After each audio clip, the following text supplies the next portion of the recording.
Well, it's a bright sunny day up here in North Florida in this Jacksonville metro area, but is the housing market bright and sunny? So we're going to find out, hey, is this spring rush or a bust with home sales? We're going to find out. Last week we saw there was a dramatic increase in the homes sold, and I'm out here on location here today in Nocatee, and here we've got Providence Homes behind me here, and actually this home behind me is for sale, but the one next to it already sold. So we're going to take a look at those numbers. That's what I do. This is Bubble Watch.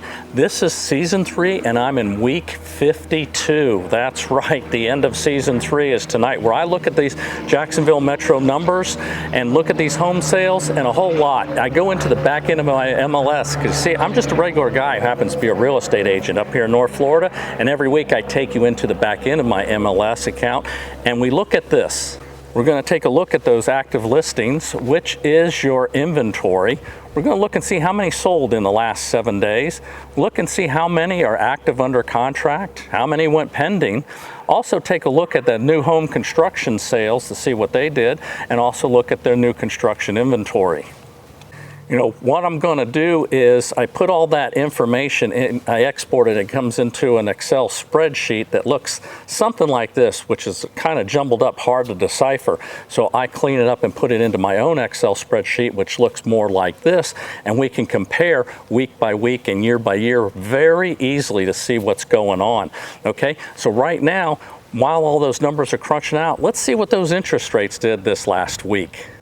Okay, here we are looking at the rates from this last week. We see down here on all these charts, we're going to start off here on the bottom.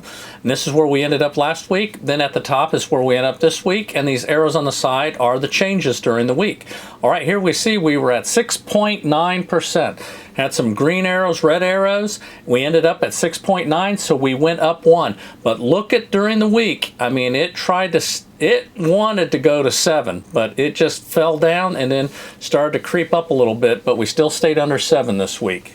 All right, next we look at the FHA rates, which are a little bit less usually. Okay, last week we were at 6.28, and then we ended up 6.29. So basically the same pattern, some red arrows, green arrows, and just slightly above last week's.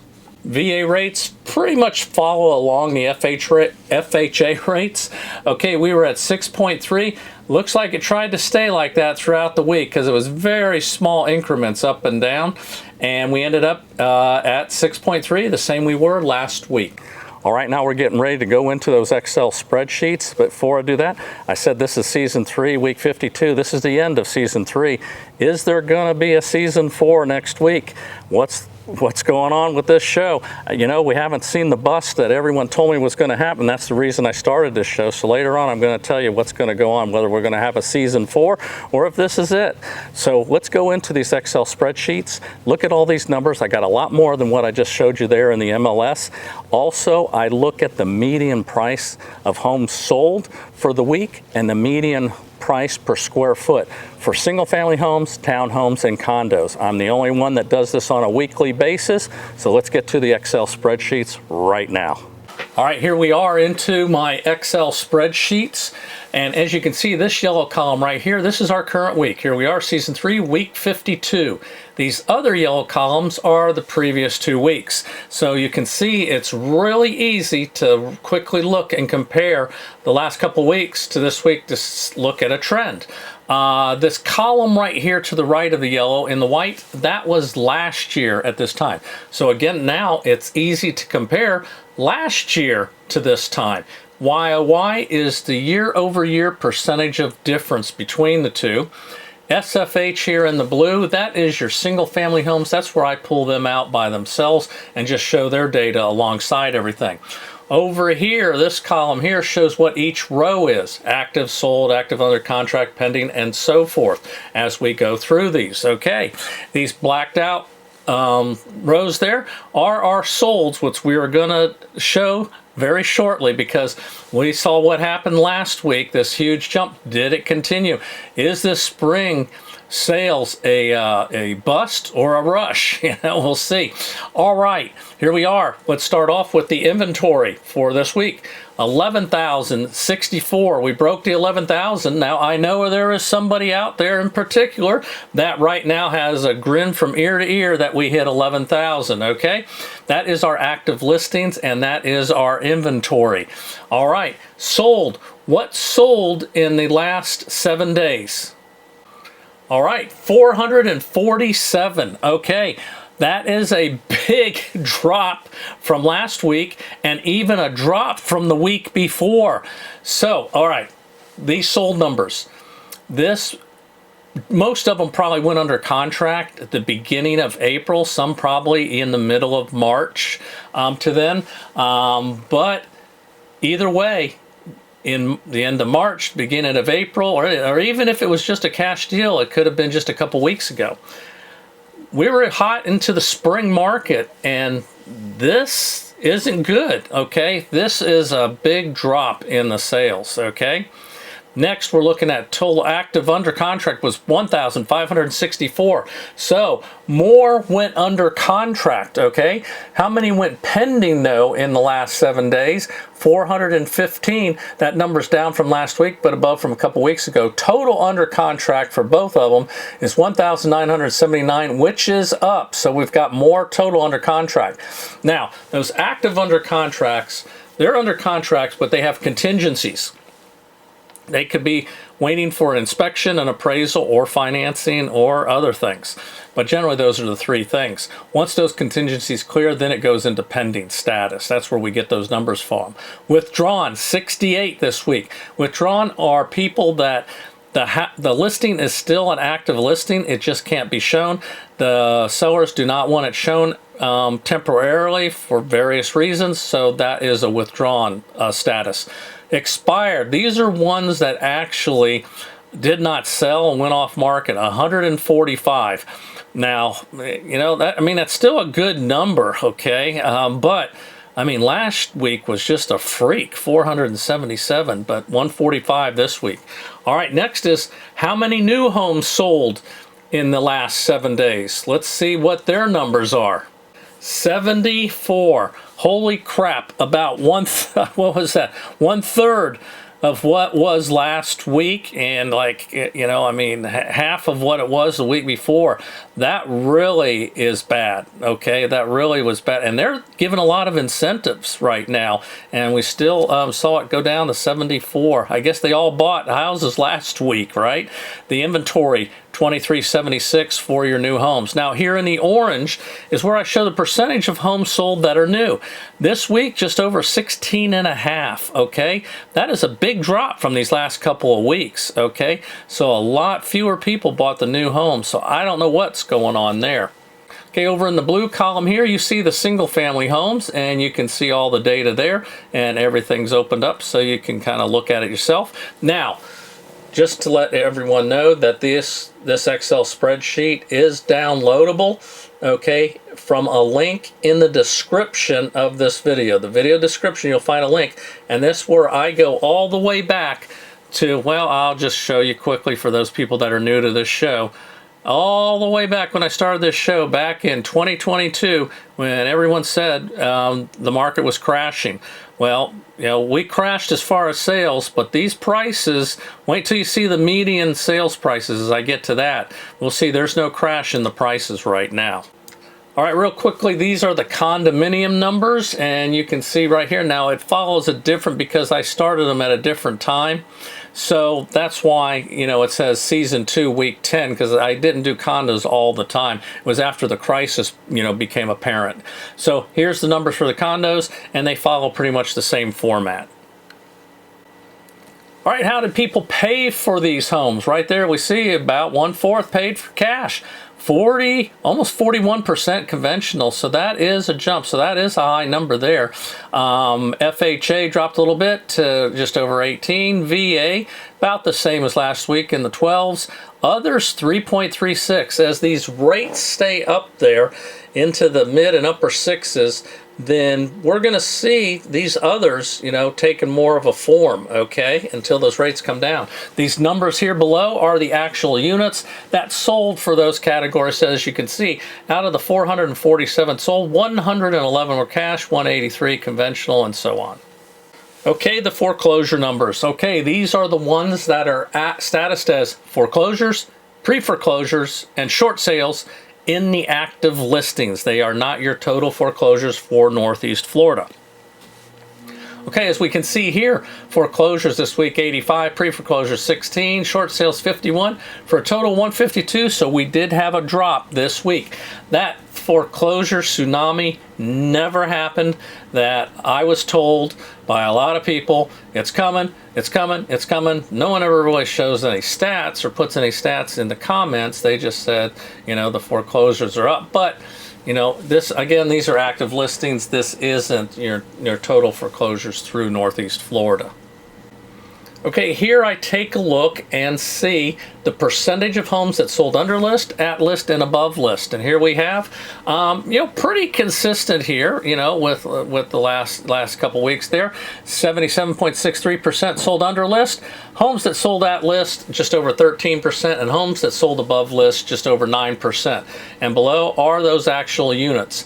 And again, you know, I mention this because we get new people every week, that those homes that sold above list, a lot of that, they're not really a lot above list, but I think that a lot of that has to do with concessions and concessions to help pay their realtor fees, and, you know, the commissions, and then also to help with like closing costs and things like that.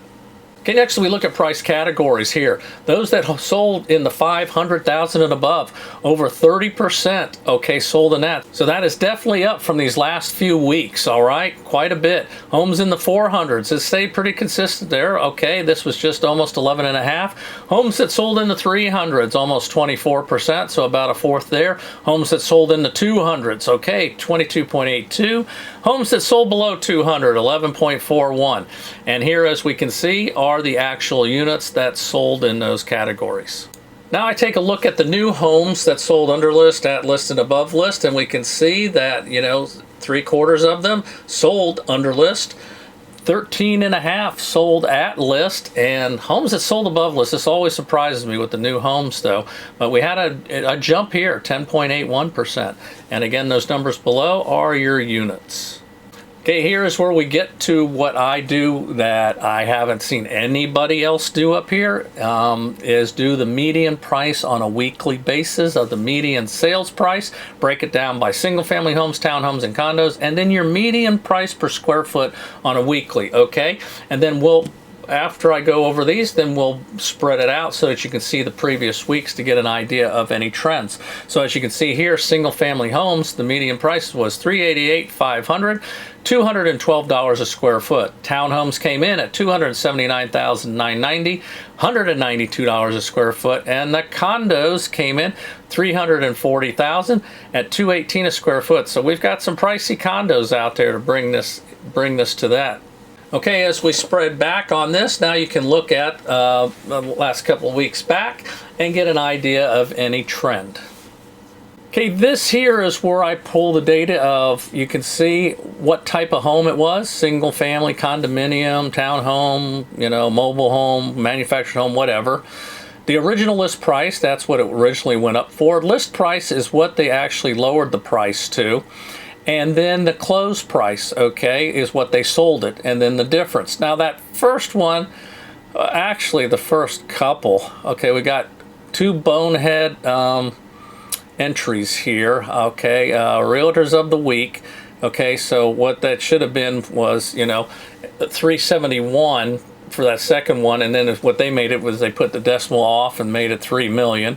So forget about that. The other one was probably 650, you know, something, and then went in about 575. I mean, that's just the way it played out. I'm not going to dissect all that, but you can see that when you see something as screwed up as that, okay, that's what it was. Nobody had an original list price of 6 million and sold it for 575. All right, so, and I got the days on the market over there and then the differences, okay? So for the most part, these are correct here.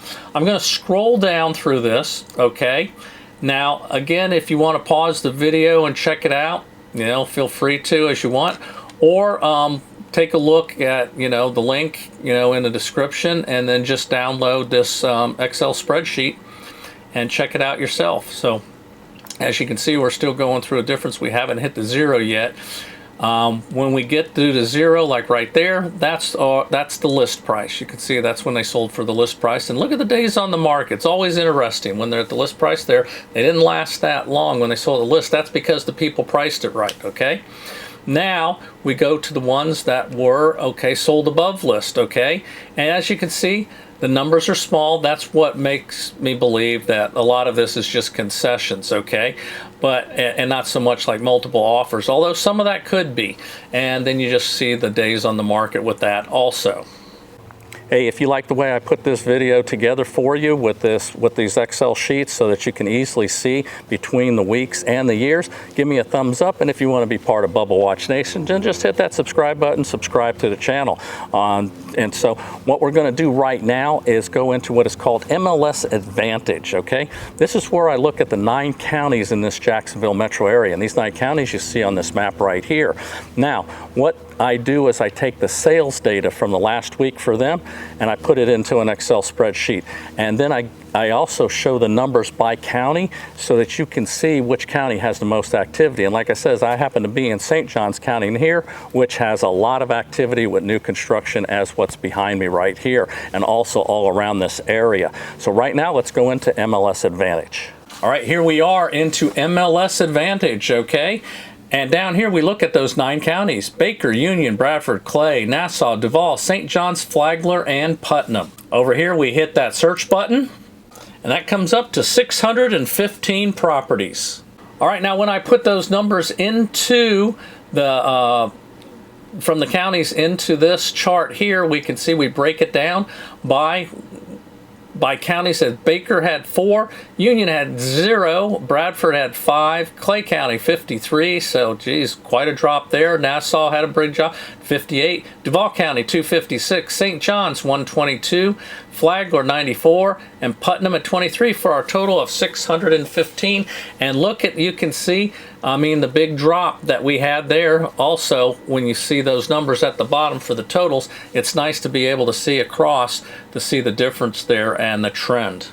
Well, I am a licensed real estate agent here in the state of Florida, and I work with a select team of agents right here in my group up here in North Florida to help you, whether you want to buy this house here sitting behind me or another home here in Northeast Florida. Also, if you're looking to sell your house, get in touch with us at this number that you see right here below and put us in the mix when you're interviewing agents, okay? Now, Season 4 will be coming up next week. Is it going to happen? Yes, it is. Okay, so next week will be week 1 of Season 4. Can't believe I've been doing this since 2022. Holy cow, all right? As you can see, no matter what, I mean, this market, you know, the crystal ball's been cracked. Nobody can predict. You got to go with your gut, what you're doing. I just bring you this show just to give you these numbers to help you decide what to do. Hey, until Season 4, Week 1 next week, I'm out of here.